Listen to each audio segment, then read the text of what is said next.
Okay, hi everyone. So today let's discuss this interesting problem. So it says at noon, the sun and the earth pull the objects on the earth's surface in opposite directions. At midnight, the sun and the earth pull these objects in the same direction. Is the weight of an object as measured by a spring balance on the earth's surface more at midnight as compared to its weight at noon? Okay.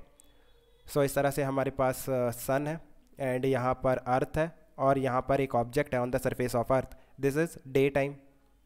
Night time में क्या होगा, यहाँ पे सन है and यहाँ पर अर्थ है और ये जो ऑब्जेक्ट है ये पीछे की तरफ चला जाएगा. This is your night time. So there will be a gravitational force of attraction applied by earth on this object directly towards the center of the earth, something like this, Fe. What is Fe?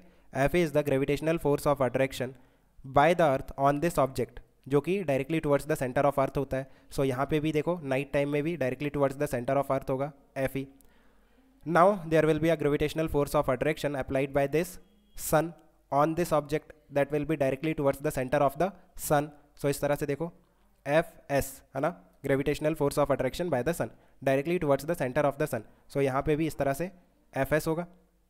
Now day time में Fe और Fs opposite direction में और night time में same direction में. सो क्या हम ऐसा कह सकते हैं कि डे टाइम में जो वेट होगा वो कम होगा as compare to the weight in night time.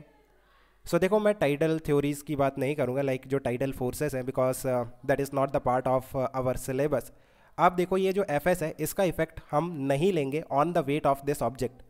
अब मैं ऐसा क्यों कह रहा हूँ, बिकॉज ये जो ऑब्जेक्ट है ना ये भी रिवॉल्व कर रहा है राउंड द सन, राइट. ये जो ऑब्जेक्ट है अर्थ के साथ राउंड द सन रिवॉल्व कर रहा है.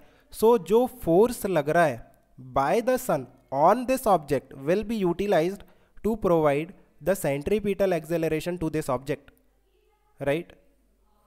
अभी ये जो ऑब्जेक्ट है अर्थ के अबाउट तो रिवॉल्व नहीं कर रहा है. सो ये जो फोर्स लग रहा है by the earth that will be the weight of this object, right. So I think you have understood. Let me know if you still have any confusion. We can discuss further. Okay guys, keep working hard. Best of luck. Bye.